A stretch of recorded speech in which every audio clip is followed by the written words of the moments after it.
Welcome to the 2026 Joint ABMA IAATE Conference Recap. Hello, I'm John Rossi. I'm a touring drummer with a passion for animal conservation. When I'm on the road, I spend as much time as possible visiting zoos, aquariums, and conservation organizations. Now, I want to share those places with you. I'll be talking to keepers, vets, conservationists, anyone who can help me in my mission of connecting my people to animals through their people. Join me on my Rossifari. Hi, hello, how are you? Welcome back to the Rossifari podcast. Y'all, this is going to be a very good but very long recap episode because we went to the joint ABMA and IAATE training conference in Cincinnati this week, and it was quite a joy. I spent the entire time with Zoe, Dani, and our good friend Meagan, who works with Dani. You've actually heard Meagan on the podcast before when we've done some of our group interview things at Southwick Zoo, but this is going to be your first time really getting to know Meagan and adding her to the roster of kind of characters on the show along with Zoe and Dani. So I'm excited for y'all to get to know her better. But I'm not going to say much right here because this is a long discussion. It was a long but wonderful conference. And so I'm just going to get us right into it. So enjoy our chat, y'all.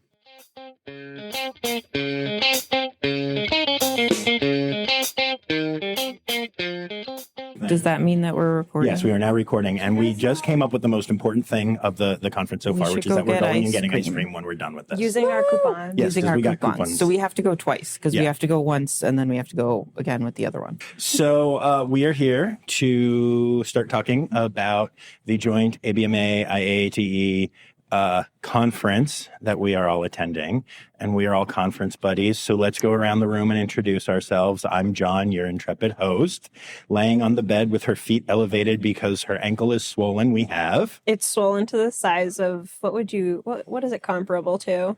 I mean, like a baseball. Yeah, it's a solid double ankle. I feel like it's a little bigger than a baseball, like an orange.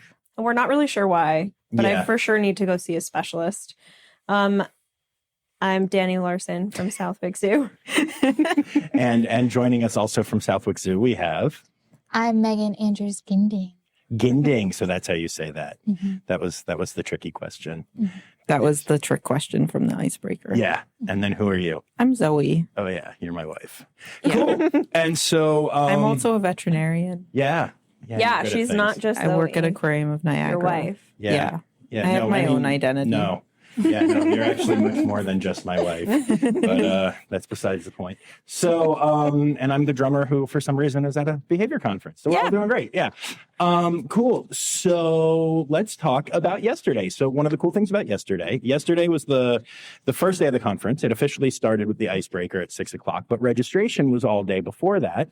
And even though we were driving from Louisville, Kentucky, and you all were flying from, I assume, Logan in Boston? No, PVD, Providence. Oh, that's right. You even told me that. You flew out of Providence. Yeah. And so you flew to Chicago, and then you flew here, but you almost missed your flight because you wanted coffee. Because Starbucks. Yeah, which I greatly respect. But we all rolled into the hotel within minutes of each other, which I really enjoy. That was not intentional, but it was pretty great. Yeah, it worked out well. Yeah. And so we registered, which went super well. And then we hopped in the car because our badges get us into the Cincinnati Zoo for free, which was awesome. And so even though it wasn't official conference time, let's give some props to the Cincinnati Zoo and talk a bit about what we saw there a little bit. Good job clapping, Zoe. It was its own show the whole day. Yeah, It was a really good show. It was really such a fun. I really like the tulips. Oh my God. Talk about animals on the spot. No, you're allowed to. It's the Zoo and Botanical Gardens. And the you tulips already were really... didn't say that like 3 times. Yeah, well, which you told us. You that told many us that you're times. supposed to. Yeah, you have you're to supposed at least to say once. the whole thing. Guys, this has been my entire conference, just getting yelled at by 3 women. My To the entire Cincinnati conference. Zoo And you should be so privileged. Roasted. Yes, so we went to CZBG, and Botanical Garden. that was the The BG. whole acronym. Yeah. Yeah. And so we're doing great, guys. Best episode ever. So we went there, and we were all really hungry, so we immediately got food. And then we planned on going and meeting red pandas because Paul Reinhardt is awesome. But before that happened, Meagan wanted to see Rico because Meagan is obsessed with Rico. But even before that, we were thinking about checking out the cheetah run, but it wasn't open. So we went and saw Fiona. We were actual saw zoo the tourists. whole float. They were so sleepy. And they were sleepy. They were so together and sleepy. huddled, and So it was really cute. cute. Yeah. And then we went and we saw the ambassador animals, including We you got also to see saw Rico. a nice duck before that. Oh, that's true. There was a wild duck who was just sitting there, and she was all fluffy. And, Yeah, honestly, In the cheetah habitat. Yeah. Yeah. and then She if you was watch her funny. long enough, eventually, then a cheetah showed up. Yeah. Yeah. And so, so then we went to Ambassadors, the AAC, and you got to see Rico, and you love Rico. So tell me what your thoughts were about Rico. Rico was really cute. Wait, you guys saw him? Yeah, he was in like a I log. didn't even know you. I know, you in were the top looking at the corner. kookaburra. I was looking at the Yeah. kookaburra for a really and long I time. got really and I cool. was like, Rico. Yeah. Yeah. Yeah, no, he was really cute. I'm pretty sure I could smell him through the glass though. Yes, you could. Yes, you could. So I was like, whoa, stinky. But Pungent. he was really cute. He was just chilling in his log. And then I was pulled by Dani to the kookaburra exhibit because we noticed some really cool perching that Yeah. I think we're going to copy for Kinta, our kookaburra. So that was an exciting takeaway. That's So- actually really cool. Also, we're curious if it is a laughing kookaburra or if it is one of the other 4 species. It just said kookaburra, so we're not sure. So I don't know about this one, but I can find out for you. But I know previously they had a laughing, and I would assume this was the same bird, but it could be wrong. I know that you thought the coloration seemed a little. Yeah, the colors were just a little different, but Yeah. I know there are some funky morphs. But so. we can ask. I can ask Tammy and find out. So, but The website says laughing, but I don't know if that's that specific bird. fair. Mm. And so then, while you guys were looking at a potentially laughing kookaburra, I went to see where Lucille the Binturong used to live, knowing that she's not there anymore. She's now part of the breeding exhibit population. And I did not know what we would see. And what we saw was, Zoe, Fox. what kind of fox? A red fox. But what kind of red fox? A melanistic red fox. Yes, meaning that it is a silver fox. Yes. Which is one of your favorite animals. Honestly, one of my favorite animals. Yes. We love them. And it looked like they were working on crate training. But then it got even more exciting because they were actually crating and then started to take the Maybe animal they out. should have been working on crate training, Yes. but they were not. But well, they did in the room. Yeah. But so they created this fox and put it on a cart, and Zoe just immediately left and followed Yeah, I followed without telling anyone. I noticed. You noticed. I was going to say I told you, but you noticed on your own, and then no, I you told did not. Yeah, and so then I grabbed you two, and I was like, "Fox, cart, go!" And so And we then all I said, ran. "Oh, that's what that was," because I saw all of that happening, and I was still like, "Ooh, kookaburra," and then you guys were like, "It's a fox," and I said, "Oh." I saw them walk by with that fox like on the cart, and I didn't know what it was, so I said, "Oh, hey, cutie," and then they kept going, and I turned back to the kookaburra, and then I got pulled away from the kookaburra. Yes, we do lots of pulling at the zoo. And so we all ran over to, so there's this building, if you've been at the Cincinnati Zoo and Botanical Gardens with amazing tulips, you know that there is a building right by the ambassador area and where like the children's playground is, that is a multi-use space, and they sometimes use it for their ambassador animals. When I was there before, I got to see baby Chris the cheetah with Remus the puppy playing in there, and they were doing training with the fox in that room. So we all shoved our faces up to the glass and our cameras up to the glass and took a bunch of pictures of this fox. And Mine were really bad, and John's were really good. fair. And what were they working on? I was just watching the cute fox. They Well, were working on a stationing behavior onto the a chair. chairs. Oh, that's right. I literally Yeah. forgot that until just now. Yeah. I think that's all I saw. Mhm. And then it got kind of funny because the fox, who we found out is named Shrimp Scampy. Shrimp Scampy. He's Scamper publicly. Oh. I looked this Scamper? up. Okay. Yeah, he was I apparently. kind of felt like maybe because I texted Sarah and she said Shrimp Scampy, so I was like, "Oh, you guys, that's Shrimp Scampy," but I was like, I don't know if that's his full name. Right. his Scamper's more of government a- name seems to be Scamper. Right. And then the And name he is- was abandoned at an apartment complex in a Oh, box, wow. and then somehow ended up at the zoo. I didn't read the whole story. fair. Good job. Yeah. And so so that was fun. And then he did not want to crate. And we and another group from this conference were all standing there watching and having discussions about what we would do, while the actual trainer was like, oh my God, this is a nightmare. There are a bunch of trainers watching me. She was being so amazing. But she was and so patient. I was going to say, she was so good. And then we had to leave. We didn't even get to watch the end of it, although Scamper did make it back into a crate and back into his habitat. I would find out later. And so then we went and we met red pandas, and there were 4 red pandas there. It was the first time I've seen Zuko since he left Greensboro, so that was very meaningful to me. And Meagan, that was your first time ever meeting red pandas. What was that like for you? They were really adorable. I don't remember. Do you remember the name of the one that I was feeding? I do indeed. I'm trying to remember because there were 2. He doesn't remember. That was just because you do, but you don't. It was Marcy, but I couldn't remember if it was Macy or Marcy. I couldn't, but it was Marcy. Yes. Marcy was so unbelievably gentle. Like, I didn't really have much to expect, but I wasn't expecting her to just pick the apple up from my hand so gingerly. Like, it barely even felt like she was touching me. And they were just really cool to see up close. I really enjoyed watching one of the females on the other side, the 2 that were sisters. Audra and Lenore, yeah. Watching her chew on the biscuits was so adorable. Yes. Like, it was really cool to get to see them up close. And that was the first time I've ever seen one in person.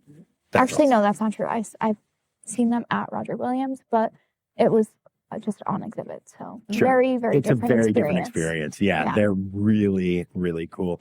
The male at Roger Williams is actually from Cincinnati as well. His name is Kenji, and he was Paul Reinhardt, who we all met. He was like his favorite boy panda ever. And so, but he's thriving at Roger Williams. They had cubs this year. But yeah, so I'm really glad that you got to experience. And Dani, that was your second time, right?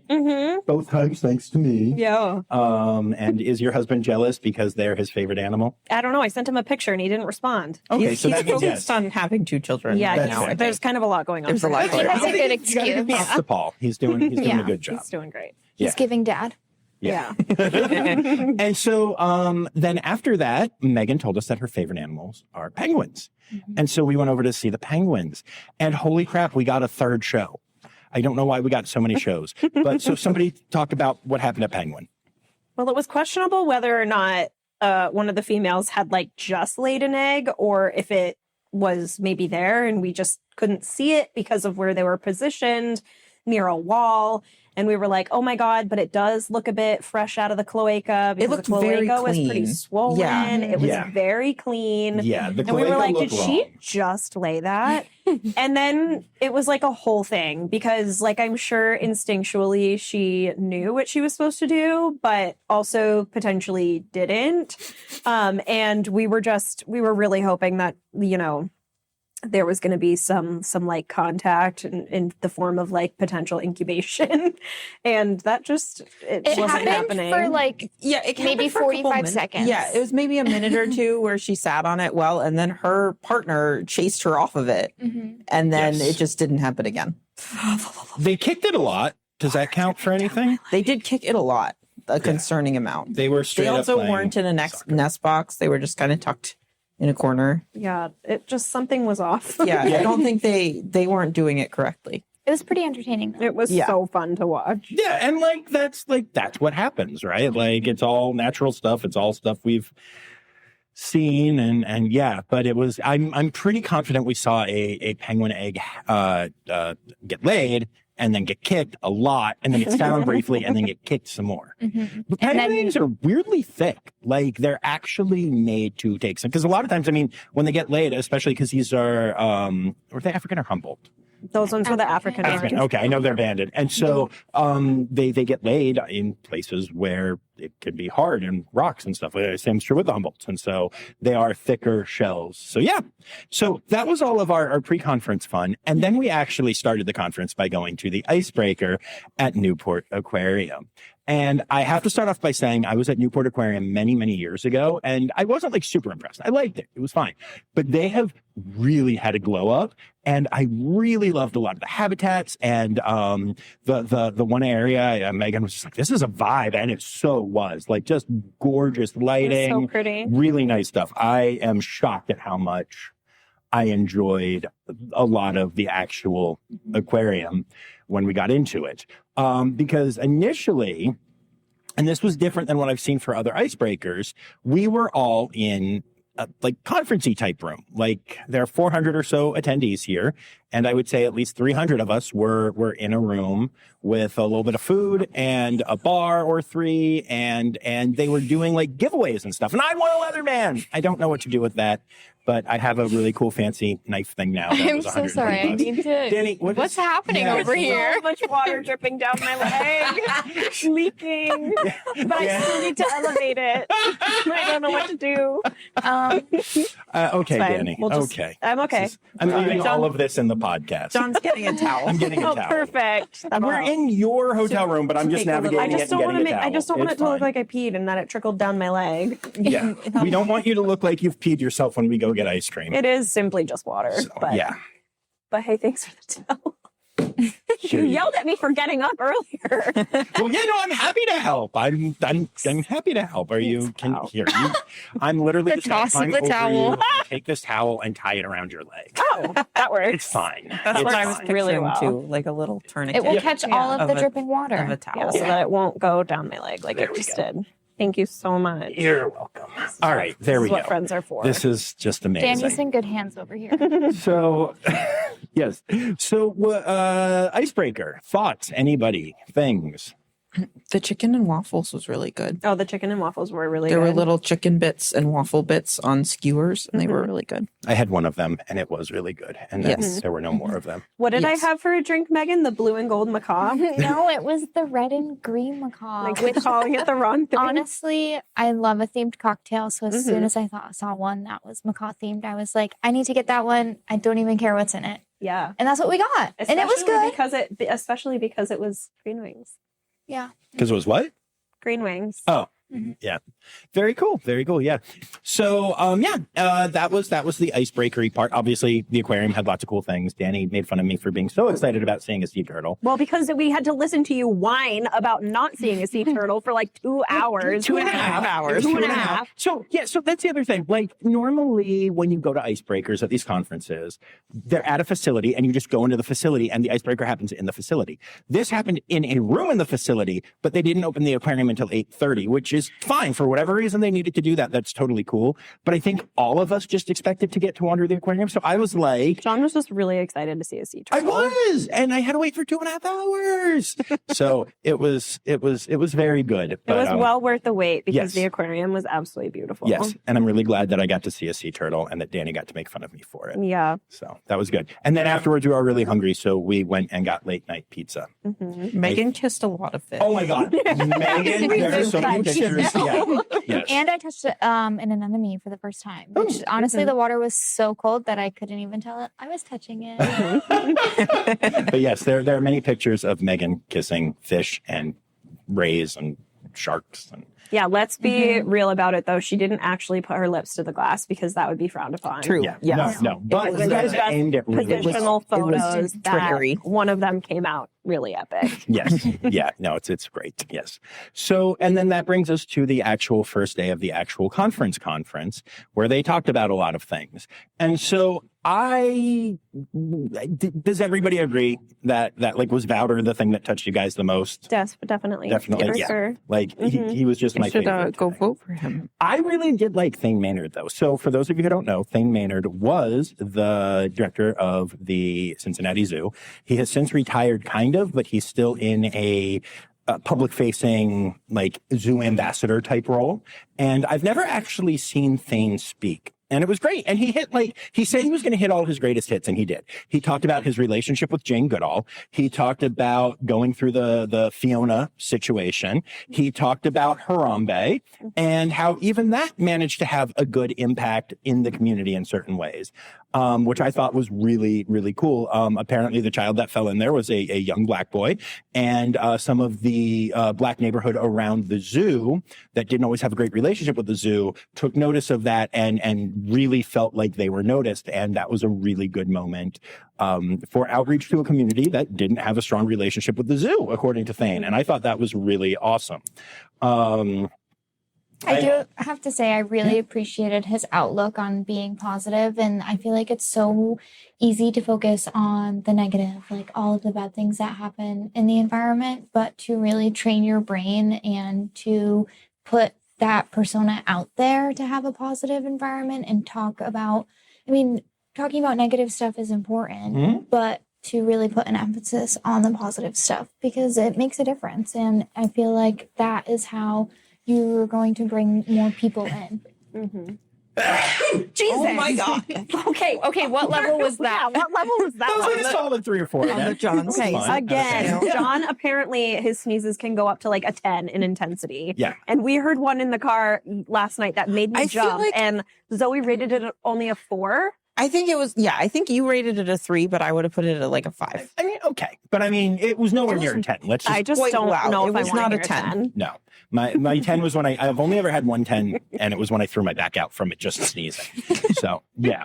But I think it was great. I really enjoyed that.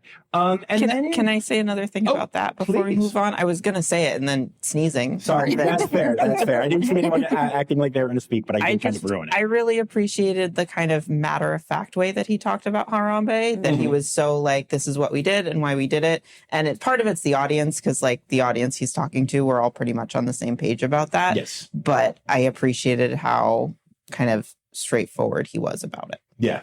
I thought it was interesting. And I feel like that was the approach of the zoo from the beginning, because like we all know that there wasn't really a choice. Yes. Like that was what had to happen, and it just was a terrible situation. Mm-hmm. But the fact that he was able to share that so clearly and clearly was very emotional about it. Yes. I did like that he mentioned that the recall worked. Yes. Yeah. And Harambe went back to the door and then like looked back and was like, no, something is wrong. That was the most heartbreaking thing. It was them truly believing that he went back to provide some level of protection for the boy, and it ended poorly for him. That piece I actually didn't know. I knew that the emergency recall was implemented and that the females did go in. Yes. My understanding of it was the little boy was kind of too novel for him, and it was just exciting, but I didn't ever get the perspective of he had gone and he went to the door and then he turned around and went back. I know. And so that made me tear. Yeah, that's a heartbreaker. I am so sad about that. And I thought it was really interesting, regardless of your political leanings, that he said when he later met former President George W. Bush, that Bush pulled him out of line and was like, you did what you had to do. And like, again, I don't want to get onto the political side, but if you have ever been the president of this nation, you've had to make decisions that you thought were right, whether people agree with you or not, and you have to do it. And it's really a situation that very few people can understand. Yeah, he said you did your job. Yeah, and I thought that was really interesting that he was like, said he did a good job with that, said he did what he had to do. Mm-hmm. So that was cool. And then there were a couple of conversations about cow training using positive reinforcement, which I thought was really interesting because a lot of the people who do cattle stuff aren't necessarily coming from the training world. Yeah. I have to say, too, that was a very powerful presentation because it was a lot about compromise and when to go back to not necessarily resorting to punishment and negative reinforcement, but knowing where to sort of make leaps and bounds and where to kind of pull back. And that was very powerful. Yeah, I appreciated that she very much focused on like this population. So she was talking mostly about the cows she worked with were fistulated cows. Mm-hmm. So there were cows that had a procedure so that you can sample their rumen directly. And because of that, they were cows that were going to stay in the program for a longer period of time. So there was less like time pressure. It wasn't like the whole feedlot. It was like these 12 or 14 or whatever cows that they were working with. And she also emphasized kind of at the more end of her presentation that they were able to decrease stress for the cows, but also efficiency for handling of them. Like it actually worked and made things easier and less stressful for the people having to handle the cows. So that like investment of effort did pay off. But yeah, I like that. Yeah, that was very cool. Any other thoughts on cows before we move on to snakes? I just thought it was so applicable to everything. So, I mean, it was so specific, that presentation to cows, but an overarching theme was there and I think everybody in the room could take something out of it. Yeah, definitely. And then there was a discussion of ambassador snake welfare. And in particular, there were 2 snakes that were talked about. I don't know if anybody had any thoughts on that presentation. I really appreciated it because I feel like reptile training has a long way to go and we need to do more research into it and come up with more creative ways of training like this. I appreciated the compare and contrast because I've seen both. And can you explain to the listeners what you mean when you say the compare and the contrast?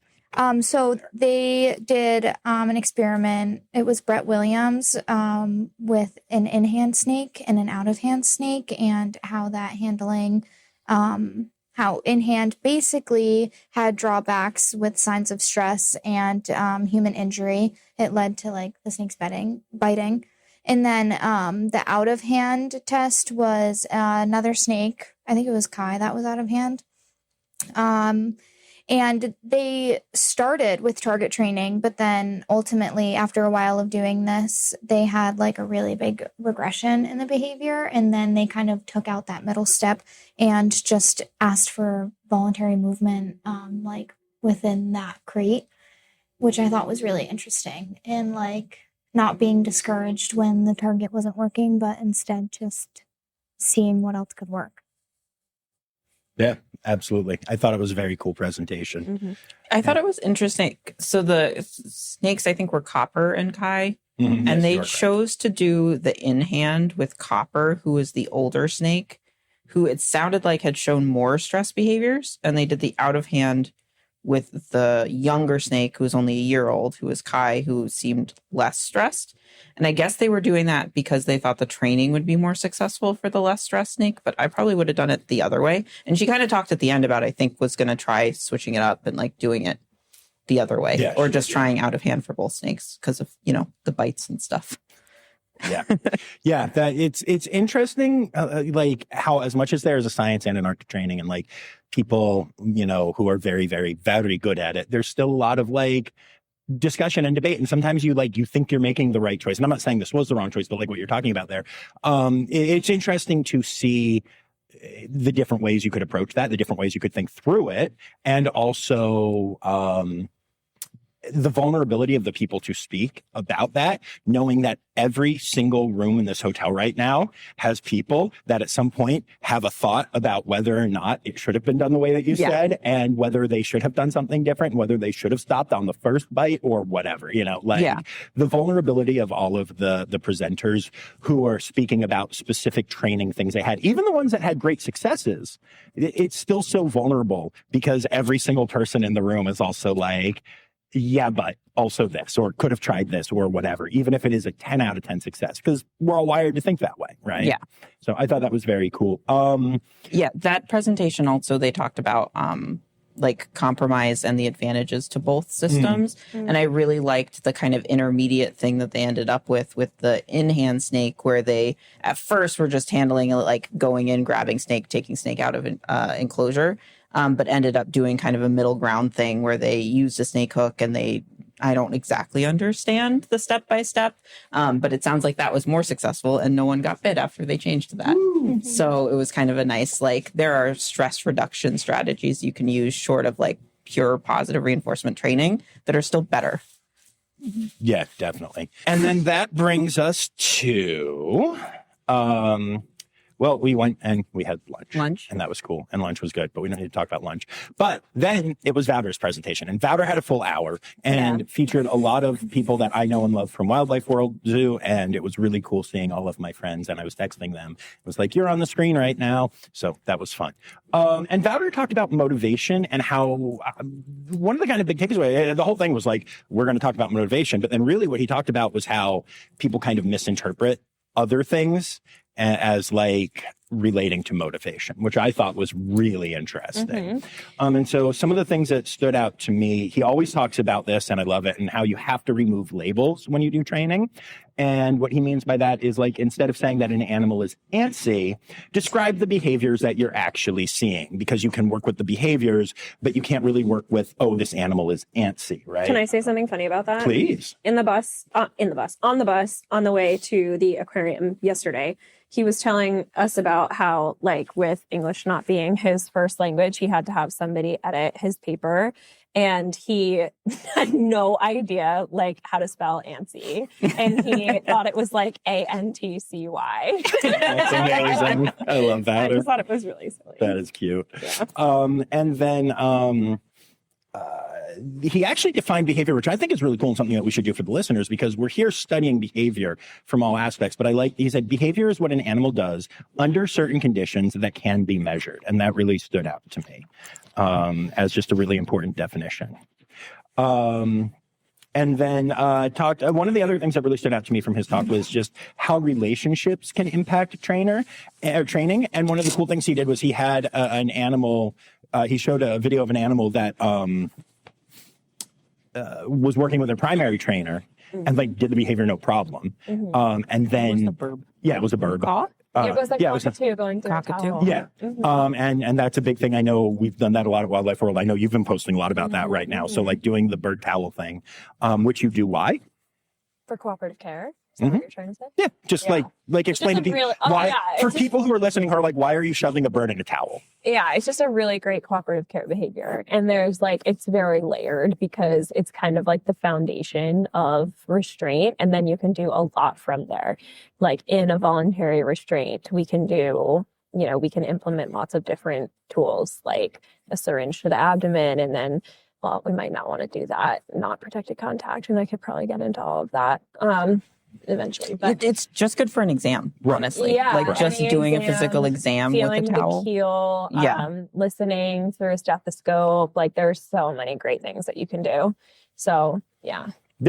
And then so when the primary trainer did it, the bird was like cool and came right out, and it was all very voluntary and happy. And then when they switched places and there was a newer trainer, and again, not in terms of being a newer trainer, but newer person for this bird, the bird stuck its head out and saw this new person and was like, no, thank you. And that had the choice and control to pop off and go away, which I thought was very interesting cool. too, though, because there were two people involved in that behavior. So there was the person reinforcing who was in front of the bird, and then there was the person actually placing the towel. And which if I can comment on that, is something that we've been finding in our training has been like very person dependent too, because with our hyacinth macabre, Ben, Emily is like the T1 on that behavior. So she's the one that's reinforcing his specific movements and everything. And then we have another person that's standing next to him, which is a vulnerable position to be in for him, because there's somebody, a random erroneous person standing on the side of him who's like slowly lifting their hand near his back. And he's like, hey, buddy, what are you doing back there? Yeah.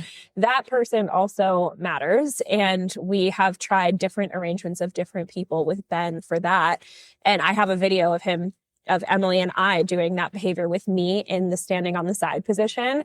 And it did not go as well as the one with you or Emily B. Maybe it was. Either Meagan or Emily B. seemed to be like good people for that. Yeah. I think it just works out scheduling. It also does, yeah. We have more days with Emily M than you do. Yeah. So that is just more likely the setup that he has to have. But also the personal history, because I've also been in the department the longest, and I typically do have to, in emergency situations, towel and restrain the birds. And I have toweled Ben multiple times. So you can imagine being in his position. He's like, Dani, in that spot? No. Yeah. So it's better for me to not be there in that situation. I see that even. So our dog Paradiddle is a blood donor. And part of donating blood is she has to get sedation so that she'll lay still and let us poke her jugular so we can seal her blood. And my Paradiddle high is the best thing ever. She's so cute. And she's very, very good at working with me. And, we have a lot of trained behaviors that let me do a lot of stuff with her, but she's very adverse to handling. She hates being restrained. You can't hold her down. Like, she will panic immediately if you try. And my one technician who does the blood donor program and is the one who always donates Perry, if she's in the room with Perry and there's no syringe around, they're absolutely fine. If there's a syringe, Perry will not let her touch her because she doesn't trust her. Because we, tricked her into it a couple times and she remembers that. So she won't let her do it anymore. She'll now let me do like a semi-voluntary injection. Like, she'll lick peanut butter off a wall and I can do an IM injection and she's fine. But it has to be just me in the room. If there's anyone else in the room, it's like too scary, too many variables. Like, she can't handle it. So it's something we've been working on, but it's interesting because it's so dependent. Because she's with me at work all the time, and there's syringes everywhere, and there's lots of technicians who have syringes, but it's the combination of Steph and a syringe and paradiddle. She's like, absolutely not. No. Yeah. Yeah, that's interesting.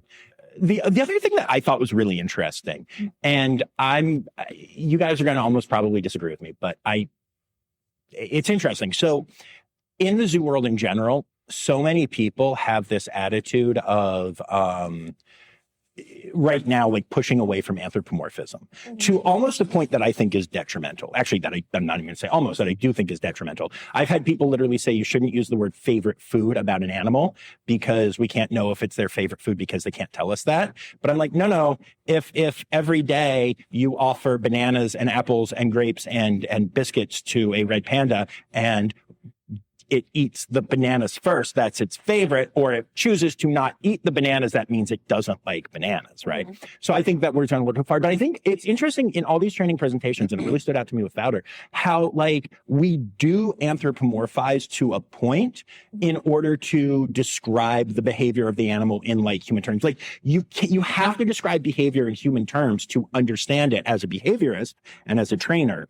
And I don't, oh, yeah. Like when he was talking about it, like his thought process about how he said that a lot of people think that the first behavior you should train with a bird is step up on your hand, right?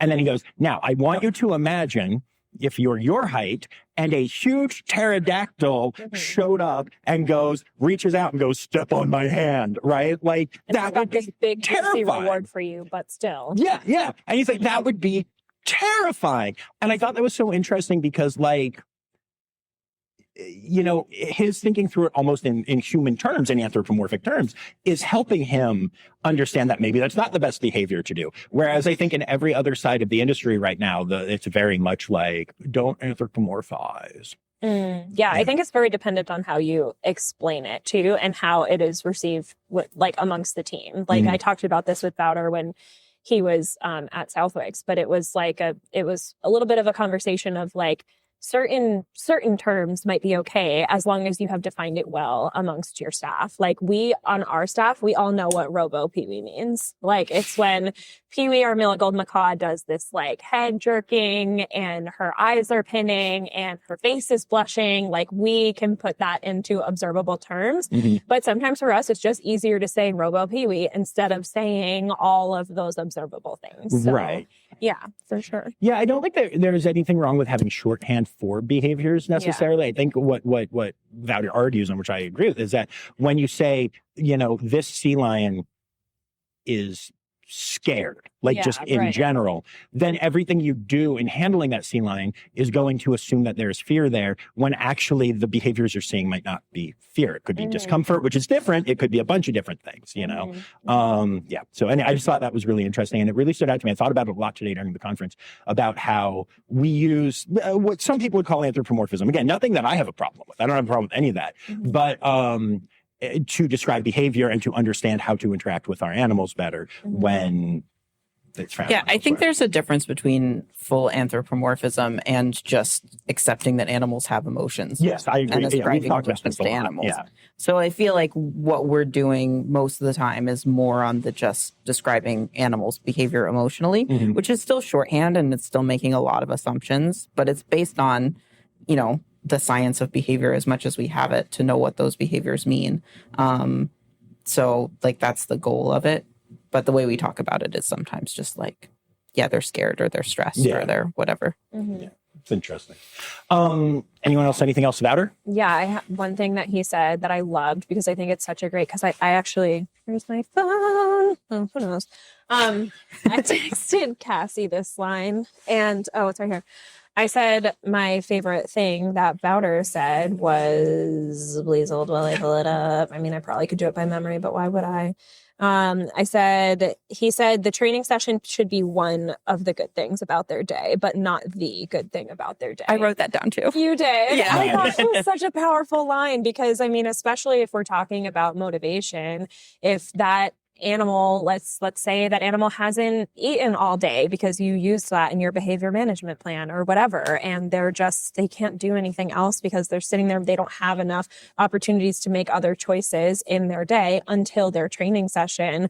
I think that's a really good indicator that you need to edit your modification or your training plan in general. I think my favorite thing about Wouter's talks, like every time I've heard him talk about this stuff, is how practical he is too. Because like, I think that's the goal, but also in the way that he talks about it, like sometimes maybe it is appropriate to withhold food all day if you really need an animal in a crate and they won't go in otherwise. And it's better for their welfare to take that hit of like, they're going to be a little more stressed through the day or a little bit hungry all day, but you can get them into a safer situation or you can get them to take medication that they need to not die. Yeah.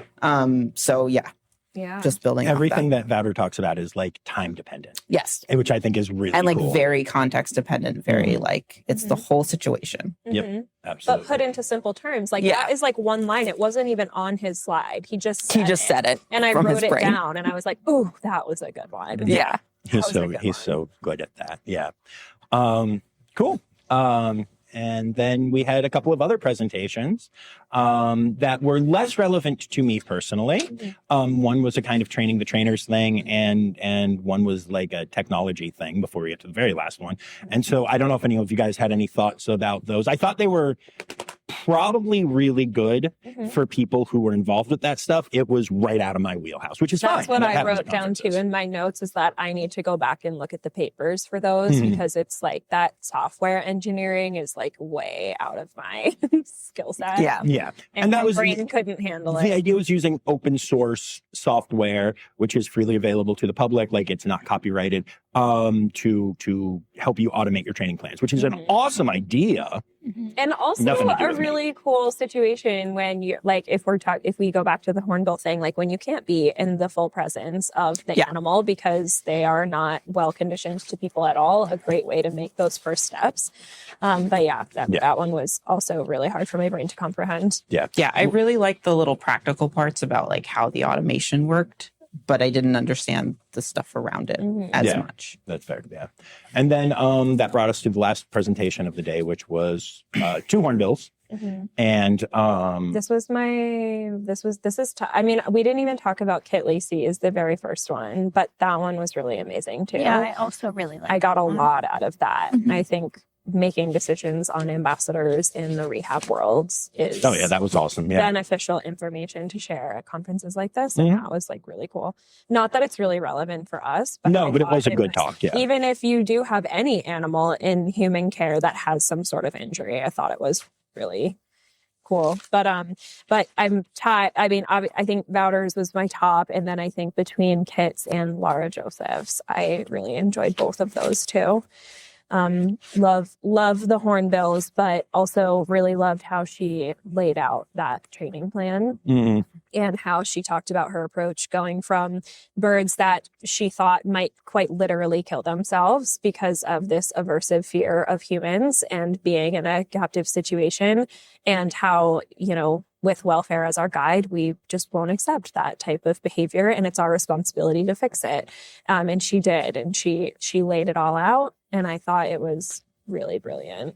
Yeah. And it really dealt with one of the things that really stood out to me was, Wouter talked about using relationships for training, like trainer to animal. But in this case, it was a male and female hornbill. And the female was doing better with the humans after a while. And so they started using the relationship between the two hornbills so that they would get her out on a perch and then step back, and he would come because he wanted to be with her. So he was less afraid to be closer to the humans. I thought that was really cool. Yeah.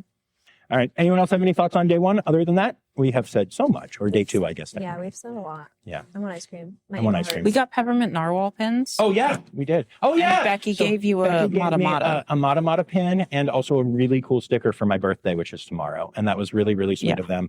Peppermint Narwhal has always been hugely supportive of Rossifari, well before my numbers deserved it. And I super appreciate them for that. So, yeah. I meant to visit their booth because I saw them when I They're left open for to a couple go to more the days. bathroom. So I'm going to have to go back. But when they first came out with their Valentines, I think like 2 years ago at this point, I was so excited. I thought they were the cutest thing ever. I bought them and gave them to all of the keepers. Aw. I was like, those were really I need to buy these right now. That's awesome. I'm a big fan of them. Yay. We'll talk more after another day. Was it supposed to buzz? Yes, that's how you know it's recording. Oh. Okay, cool. So we are done with day 2 of the conference, which is also my birthday. And so I need to start off by saying thank you to you 3 lovely ladies, as well as our friends Amy Fennell, Meredith Hughes, and Kaz Brooks for joining us for my birthday dinner at a fancy tapas place that we found. So thank you guys. That was fun, and it meant a lot. Bon anniversaire à toi. Okay, so anyway, moving on. So me, hey, let's be a little bit quicker about day 2. You're gonna have to cut that. Danny, I'm just gonna sing and swear and all kinds He's of stuff. okay with swearing. Yeah, Okay. I don't care. Oh. Anyway, so bunch of presentations again today. So the whole day was in a room, presentations, like training stuff from people. And so instead of going through all of them, because I think we gave a good account on day 1 of what it's like a full day at the conference, I'm just kind of curious, anything that stood out to you guys, anything that spoke to you, any of the presentations or things that you heard in presentations that really, just spoke to you? I really enjoyed the conversation about activity budgets today. And Meagan and I were just talking about delegating some, just... What talk was that from again I today? can't do this right now. Function. Guys, Danny is upside down and Upside icing down, her Megan. ankle again. She's a mess.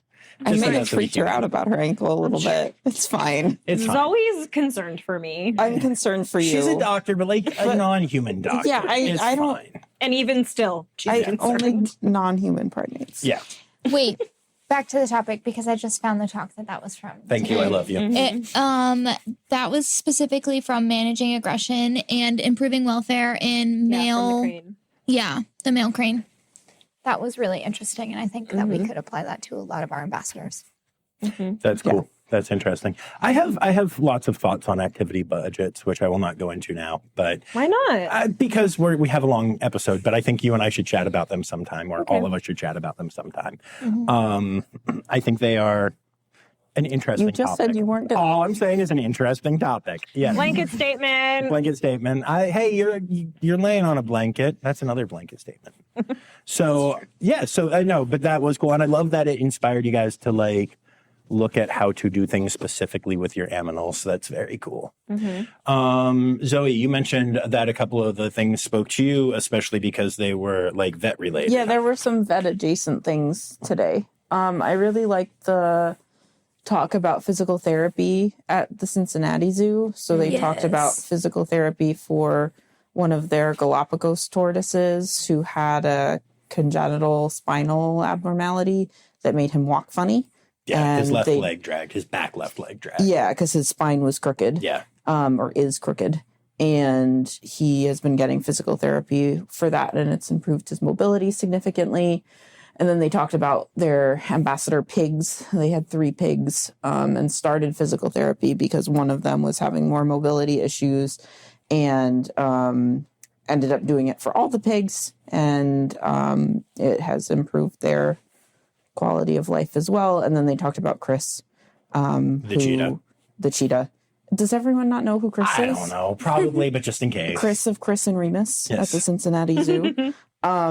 Chris, who almost a year ago had a traumatic intervertebral disc herniation that caused her to be paralyzed in her back legs, or at least weak in her back legs. I think she was fully paralyzed initially. Yes, she couldn't move For like 10 a week. days. 10 days. Yeah. So one of her keepers was talking about her kind of journey with that and the physical therapy part of it that they've been doing for the last year. And she said that Chris just officially graduated from physical therapy 2 weeks ago because her mobility is so good now. And she's cleared for all activity except doing the actual cheetah run, which is pretty impressive. It's insane. So One thing I love about Cincinnati Zoo is they're incredibly transparent, and their social media team is great. And they, from the start, talked about it and showed every step of the progress. And so seeing Andy talking about it from the other side was really cool. But also, like, like you said, who doesn't know who Chris is? And like all of us in that room were kind of like, yeah, we know this happened, which made the physical therapy side of it and stuff so much more impactful. Yeah. Because it was just also, I liked the way that they presented it as like these 3 case studies. Yeah. And also that they compared, and like the exercises they're doing for all of them are basically the same. Mm-hmm. And they've been working with a registered vet tech who I assume is like certified in physical therapy, or at least is really experienced with physical therapy, who's working with all of those animals. So all the pigs and the tortoise and Chris, and doing similar things, but adapting them to each individual species. Yep. When the one pig in particular had a problem, the physical therapist wasn't there right away, and the tortoise keeper who's doing the primary physical therapy went and took a look, and then they brought the therapist in. And I thought that was really cool. Like, just she immediately stepped up and was like, boom, I'm here, I can help. And that was really cool. Vet, they only mentioned this briefly, but the vet tech who's been working with them isn't at the zoo. It's a tech who's at the specialty hospital here, MedVet. And I know they have a really good relationship with the zoo, and it's always cool when local specialty hospitals are able to be helpful and involved in cases like that. Yeah. Where you need like more specialist stuff. And they were really involved in Chris's stuff early on too. Mm-hmm. Yeah. Anything else? I mean, there were a lot of cool topics, obviously, today, but anything else stand out for you? I definitely think the physical therapy talk was one of my favorites of the day. I also was really interested in the rock hopper operant conditioning, but that's just because penguins are my favorite animals. So obviously. I enjoyed that one a lot. That one too. I thought it was cute. Yeah, it was cute. It was cute to see them like doing penguin stuff. I liked what how did they talk focused it about? was on penguin stuff. I had to run an errand and then got distracted because I found an independent bookstore and I missed that one. Had to run an errand. No, I did. Our car was charging and it was done charging, and they charge you extra if it's done charging. Mm-hmm. So I had to go unplug it. You used the word charging in too many ways. Charge! And then so you had then to charge and go an independent bookstore, and I had to charge over there and look at those books. And I didn't put anything on our charge card, even though I wanted to, because there were cool books. Their rockhopper penguins weren't using the water a lot, and they changed their kind of husbandry and training routine to get them to use the water more. Cool. That's really cool. Kit, we didn't talk about the words are hard. We didn't talk about training groups, the Dolphin Research Center SK's presentation. That was really cool. That was a good one. Really loved that. For us personally, I think it's a really great load of information to have for our primate team that works with really big groups. Yeah. So yeah, that was really beneficial. And then also, and basically, really, let's talk about what they talked about for a second. Just like an overview, but like, what were some of the things that stood out to you about training groups? And we're talking groups of animals here. I mean, for me, it was really understanding the social dynamics within the species. Mm-hmm. And as a mom, I thought it was really interesting because they talked a lot about how sometimes mom has to go check on baby really quick. And that doesn't mean that she's like disengaging in the session. It just means that like she's doing her job and being a mom, and she shouldn't have to compromise that to participate in training, and she also shouldn't be punished for it. So I thought that was really inspiring. Welcome to Mothering Wildlife. Yes. Mom stuff. Yeah. I also thought from that talk, they talked about training manners, which I thought could translate over into primates really well. Mm-hmm. It sounds silly, but like when she really broke it down, I was like, yeah, like that makes a lot of sense, and that could be really helpful. Yeah, and I was only laughing allowing because we're primates and most people need help with manners as well. So yeah. She said something about paying homage to dominance for allowing like other parts. What was it? Other subdominants to participate. And I feel like that is a big take home for our primate department also, and they could really benefit from that. Yeah. Cool. And then communication, like the Cheyenne Mountain Zoo, the second presentation, communication amongst trainers before going into a training session and solidifying what your language is going to be to have a successful session. That was incredible. I second that. English. Yay. English is going to be our language. Oh, that's not what you meant? I'm confused.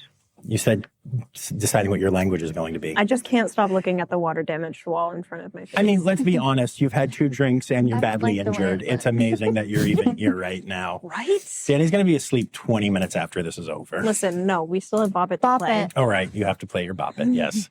And that's really what we take from this conference, is that Dani is good at bopping it and twisting it and spinning it and all And the pulling things. it. Brings her Pulling joy. it, yeah. It brings her joy, yes. Anything else that anyone wants to say about today? It was good. I think we're in good shape for a zoo day tomorrow. Yeah, it's time. There are a lot of great presentations, but I really time for appreciate zoo the day. way it's been split up. So Yep. we have a zoo day tomorrow, and that will be really physically fulfilling. And then we have another day of nerding out over behavior in the conference room on Thursday. So, yeah. I look forward to that physically fulfilling day, you weirdo. No, I need I'm it. just worried A about No, yeah, physically moving is fulfilling good. job and then having to translate over to like learning in such a traditional way that I haven't done like in 4 years has been challenging. Yeah, It's that's been fair. fun, but challenging. No, that's definitely fair. I can't go without saying this. Her name, the first presentation of the day, her name was Zoe, I'm pretty sure, right? With an umlaut, just like Yep, just just like like this me. one. Oh, really? Yep. I didn't notice that. Probably one of the most talented presenters I've ever seen. She was just incredible with how she delivered information. Like her comedic timing was impeccable. The analogies was impeccable. The way she engaged the audience was honestly, she was a dream. Cool. Yeah. Also, Very- kudos to her for expanding rabbit research where there literally has been none. Mm-hmm. So that was really cool to have groundbreaking. Oh my God. Brown. Oh my gosh, you did it again. Groundbreaking research in an area that's unstudied. I thought that aspect was really cool. Mm-hmm. Very cool. Awesome. Yeah, I think it was a lot of fun. And then tonight there was a silent auction and we had fun at that. And then we bailed on it to go have my birthday dinner. And yeah, that was day number 2. Day number 3 is going to be Zoo Day. And we're excited about it. So thanks for sharing, everybody. You're welcome. Happy birthday. Happy birthday. I can't believe, what was I saying? Brown. Groundbreaking. Words are hard. Alrighty, kids. So yesterday was Zoo Day. And Zoo Day is awesome. You get to go behind the scenes at all the things and do all the things. And we won't go into a ton of detail about that, but really quick, it was at Cincinnati and the zoo and botanical gardens. And what are 1 or 2 things that stood out or that you got to do that was particularly special? We'll start with you, Dani. Do we have to start with me? Okay, I already know my answer. The whistling ducks. Yeah, that's I'm the right still answer. thinking about them, and I really loved them. They're white-faced whistling ducks. I'm just looking at the perfect photo that I took of them. Do you remember their names, Meagan? No, know I can't remember a name of Me anyone or literally either. anything. They're brothers. That's all I know. Yeah, and they were in the insect building, and there was like a butterfly area. Yeah. And we walked in, and I was just really not expecting to see birds. And we watched them for a really long time, and they were so cute and just waddling around. And the crowd left, and we were chatting with the keeper for a while, and she let us just like toss them some of their food. That's We didn't want awesome. them eating out of our hand. We didn't want to encourage that. Right. But they were really cute. And then I also really loved getting to see my friend Sarah train Tippy the crow. That was another highlight. Sarah's a very good trainer. She's an even better human. Yeah. Got to see your That's friend awesome. Sarah training foxes. Yeah, that was awesome. Mm-hmm. Meagan. The question was, what was our favorite part of the zoo day? Yeah.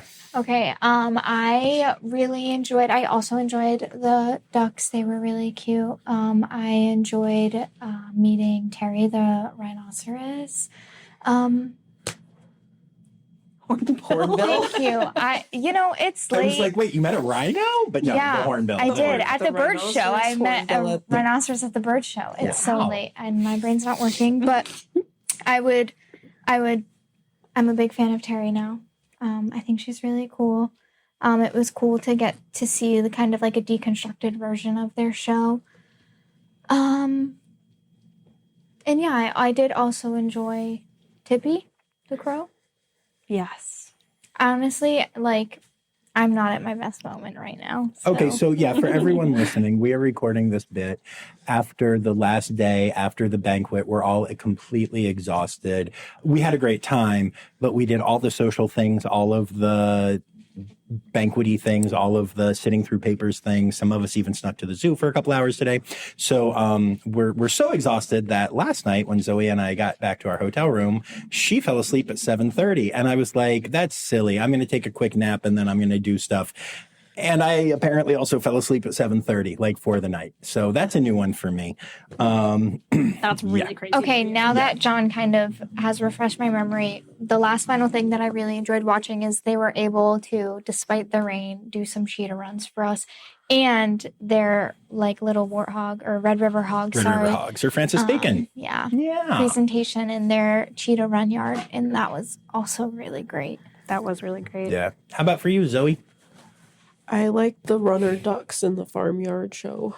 Yes. Yeah. Yes, they ran. Honorable They mention ran. for me too. To the backstage area, and then they had a little part in the show where they came out, and then at the end they ran back to their house, and they were great.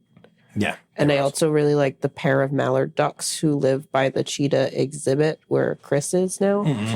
And we saw them every time we were there, and I really like them. Yeah. Really? It was one for the ducks. Yes, Like, it was a It was a big good duck duck day. It was really a big was. duck day. Yeah. Yeah, That's real. big duck couple day. For me, I really liked, so we started off and we got to see physical therapy with Chris the cheetah. Yeah. And having been following that story so closely, from literally seeing Chris when she was a cub, first hanging out with Remus, all the way through to reading about her injury and then following closely her PT and her recovery. It's been really cool, and actually getting to see some of that really meant a lot to me.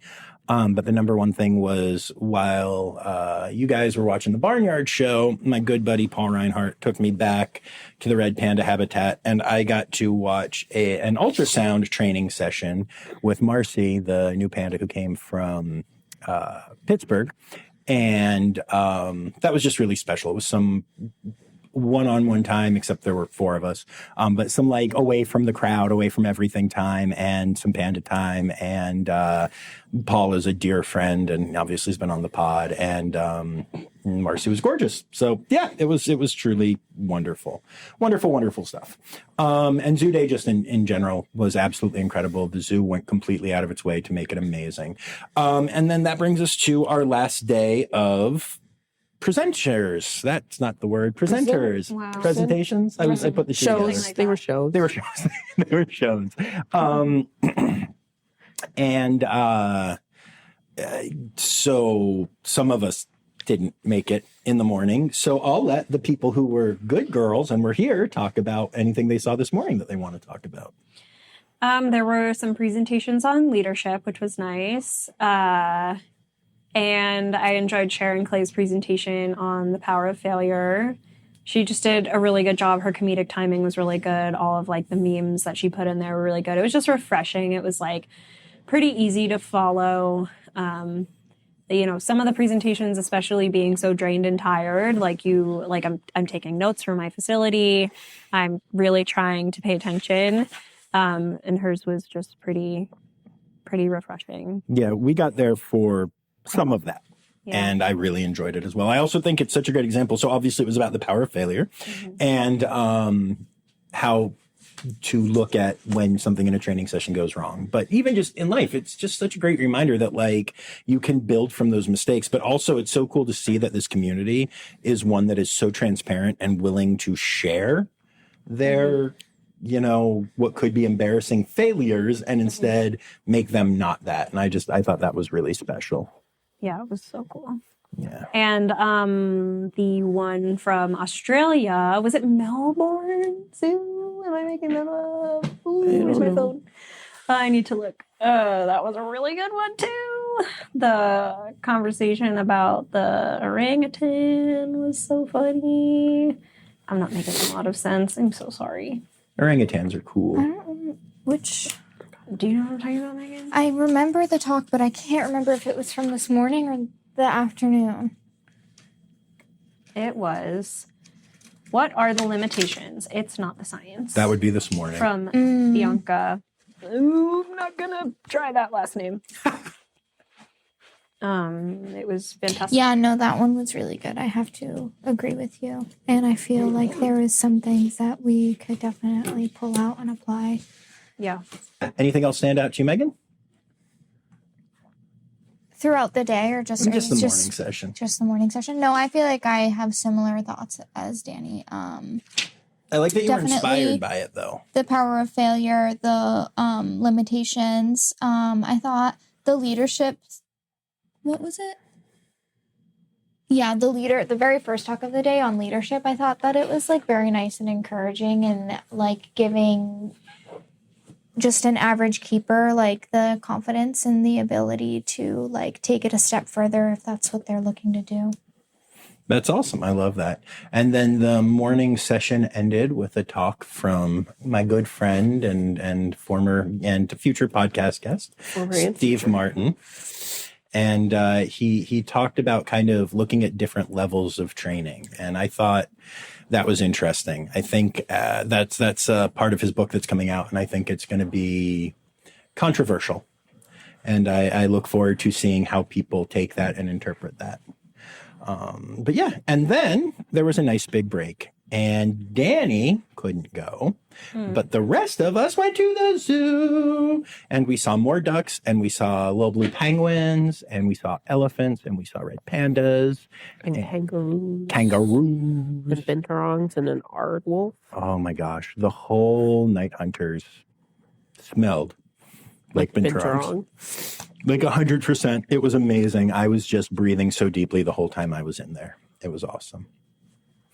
And Megan is a big penguin person. So what did you think of the little blues? They were absolutely adorable. It was definitely my first time ever seeing them in person. And I am very grateful that I had the opportunity to go back to the zoo today because there just wasn't enough time. There was like so many cool workshops that the zoo had planned for us for Zoo Day. So definitely took advantage of those on Zoo Day, but very grateful that I got to go back and see one of my favorite animals. So you're was very amazing. Lucky to have been able to do that. And the reason I say that, don't give me that look, Zoe, I'm not about to say because I drove you there, is because I think, Dani is Megan's supervisor. And I think a lot of people would have felt uncomfortable risking, like, we definitely ran as soon as things were over. And we actually got back before the sessions in the afternoon, but we didn't know if that would work out 100% or anything. We wanted to try and do our best, but you never know.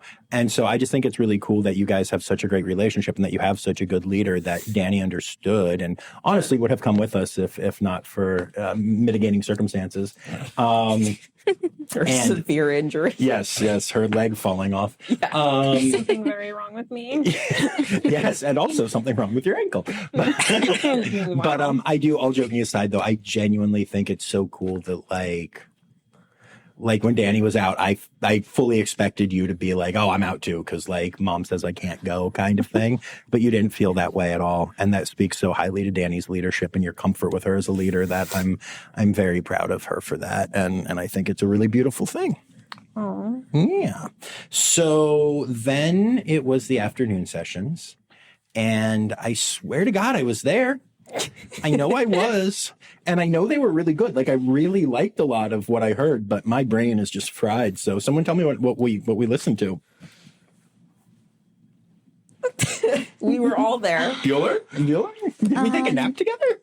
Building resilience in animals was super cool. Gosh, it was so good. See, that was a great talk. It was a really good talk. It's really important to understand that you can train resilience in animals, and they nailed that talk so effectively. Yeah, it's true. Yeah, I think they're facilities and trainers who really need to learn that. Mm-hmm. And it was done in such an accessible and simple way. I loved it. There was also the talk about turning guests into conference partners. Oh yeah, the Tanganyika talk. Mm-hmm. Tanganyika was awesome. The Tanganyika talk was really cool. Yeah. I like that one a lot. I I have some great relationships with Matt and Lindley and Sam Russick, who are out at Tanganyika and have been on the pod. And literally as soon as the podcast finished, I messaged all three of them and I was like, your team just killed it out here. And immediately heard back from Sam and Lindley because they're amazing. So Matt's also amazing. He's just busy. But sorry, Matt. But no, but genuinely really enjoyed what they had to say. Really like how they distill how the park looks at things and how, they approach things. Yeah, it's very unique. Yeah, it was very cool. cool. And they have a very clear commitment to welfare, and I really appreciate it. Mm-hmm. Yeah. Anyone who listens knows I've been out there and did a bunch of things, and they flew me out and housed, they flew me out and housed Zoe and I, and it was really a wonderful time. But, I definitely went in not knowing what I would think of Tanganyika and very much open to, and they were open to, I was allowed to say and do anything. There were no limitations. And, it was welfare for days and amazing trainers and all the things. And I actually got to catch up with the presenters who are both actually listeners. And it was really cool to just be able to thank them and them be like, oh yeah, we know you. And I was like, I know you. And I feel like we've said nothing about what the talk was actually about or what Tanganyika actually does. Well, we've just said it's really cool, like a lot of times. It is really cool. That's what they do. So Tanganyika is an experiential zoo. It's an experiential zoo. They're really focused on building like unforgettable moments with their guests. So they do a lot of special experiences like swimming with penguins and swimming with otters and doing stuff like that. That's very hands-on. But they do it all for extremely guests. responsibly. Yeah, and they do it really responsibly with animal welfare at the center of everything that they do. And the talk today that I really liked was about leveraging that as like a training opportunity so they can use those guests as a way to kind of proof or like strengthen their training, especially for medical behaviors, because a lot of times a medical behavior is going to require a stranger to come in and do something with an animal. And so having strangers in there every day, it's something you can really prepare for. So one of the behaviors they talked about was with their bat-eared foxes. They 3D printed a little chin rest for their bat ears so that they could have them use that while giving eye drops. And that was something that we got to do with them when we were there. That was really cool.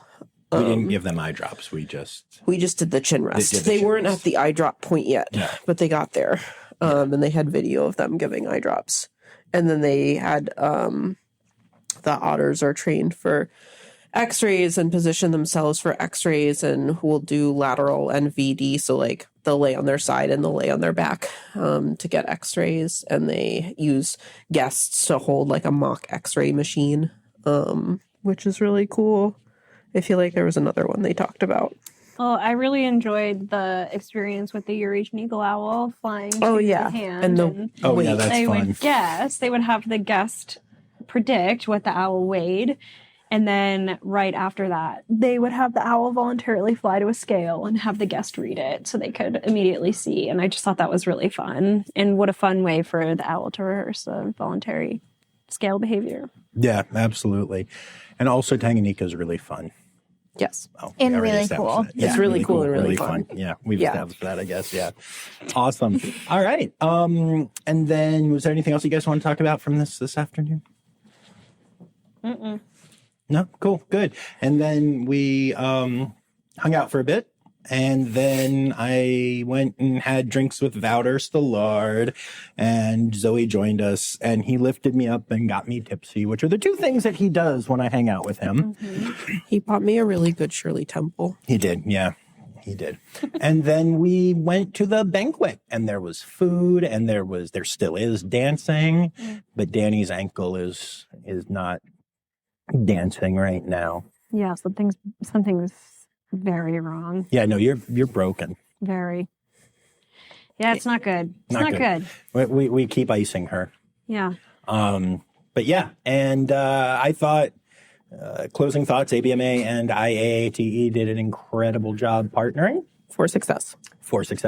And I thought that they had both organizations have a lot to be proud of with this. You know what? I thought the organizations blended very well together too. Yeah. Like the board members clearly had such a passion for the overarching goal, and they were so kind to each other. Yeah. Like there was just such clear, very well done collaboration. And I thought it was cool. Yeah, absolutely. And I think the biggest thing to me was just Dani and I were talking about this before we get recorded, but like how you build these relationships with people, whether it's through these conferences or through going around and doing the podcast or whatever, and you have these people all around the country or the world that you consider good friends, but you lose touch with them over time, and you see each other on social media and you give each other likes and praises. But then when you actually get together, it's kind of magical. And it was really cool having people, in my own world from Southwicks and Buffalo Zoo and San Diego Zoo and Tanganyika and we had Vouder and Steve Martin and just so many different people that we spent time with and connected with and all in the same place, and my friend Kaz, who was at Roger Williams and is now at Brookfield, and Meredith from Cincinnati, and we, a group of us went and got dinner and stuff, and it was from all around the country, and it was something that was such a beautiful thing, and again tonight, just to get all those people, to spend time with all those people, you'd have to travel even more than I do. And it was really beautiful. And my last thoughts, and then I'll go around and get yours, but that just, I was talking to Amy Fennell right at the end, going to say goodbye, and I expected it. You guys who listen know Amy is on and can be very goofy in a very fun way, is a very good character on this podcast. And she gave me a little bit of crap in the most loving way, as we do, but for only reaching out when it's podcast related, because we are friends and we love each other and we hug each other constantly and we care about each other. But it's hard to do that relationally when she's in Florida and I'm in wherever the hell I am at any given time.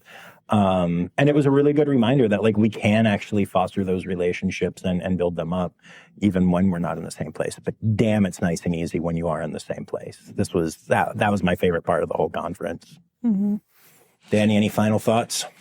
I just I haven't been to an IAATE conference since I think 2017 or so. So it was really special. I saw a lot of friends that I can only connect with on social media. And I just really enjoyed connecting with the humans because I feel we post a lot about our job and what we do and that's cool. But at the heart of what we do is the human underneath. And I talked to so many people about things that are not even related to what we do.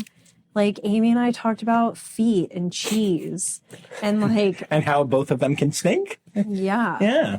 And Meagan and I were talking to Ari today about how she's going back to school and she's doing so many cool things. And I talked to my friend Sarah about painting, and it was just really nice to get. And John Simcox, Meagan and I were up until 1:30 in the morning last night talking to John Simcox about ghosts and Sasquatch and stuff. I would just like to point out that is 6 hours after Zoe and I fell asleep. It was well really worth it. Crazy. It was really uncalled for, actually. I don't know why we did that. And apparently this hotel is a little bit haunted. Okay, we're not going down that road. There's no such thing as ghosts. Moving on. Okay. It's still a fun idea. We actually talked to, because it was 1:30 a.m. We're going down a this worker road. Who answered some questions that we had. And we'll just say that it was interesting. The Green Lady. The Green Lady. Do your research if you're interested. Yep.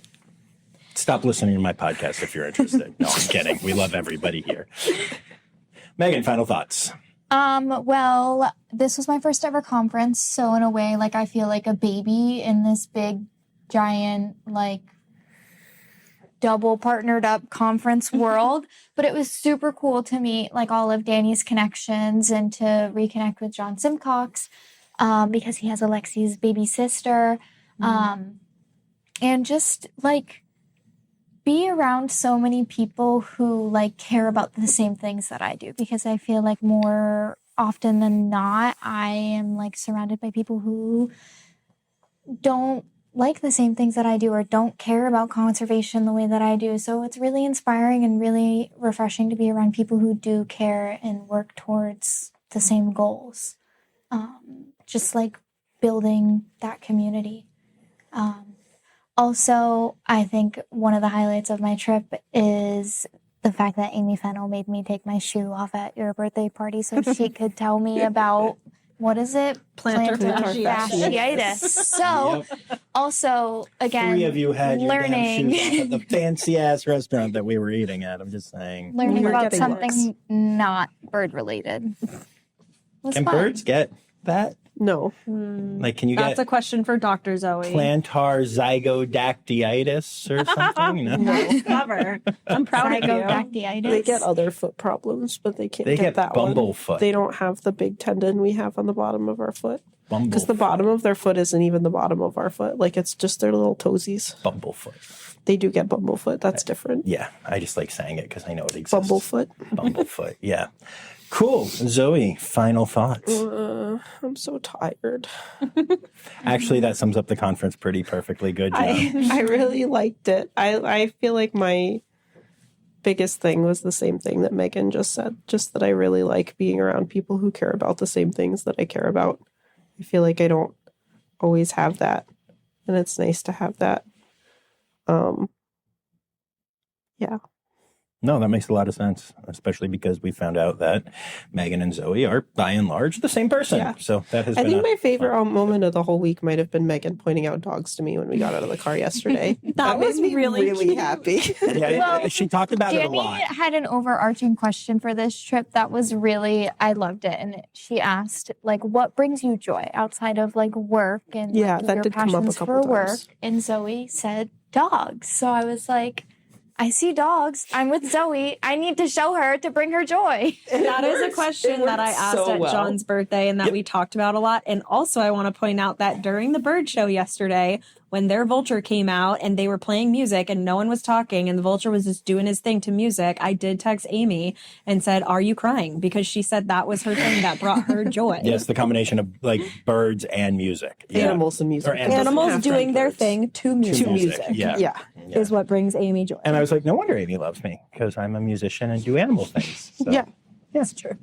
All right, guys. Well, I have kept you more than long enough, but thank you, all 3 of you, for letting me hijack every break that I possibly could to fill this space. It was fun. Yay, podcast.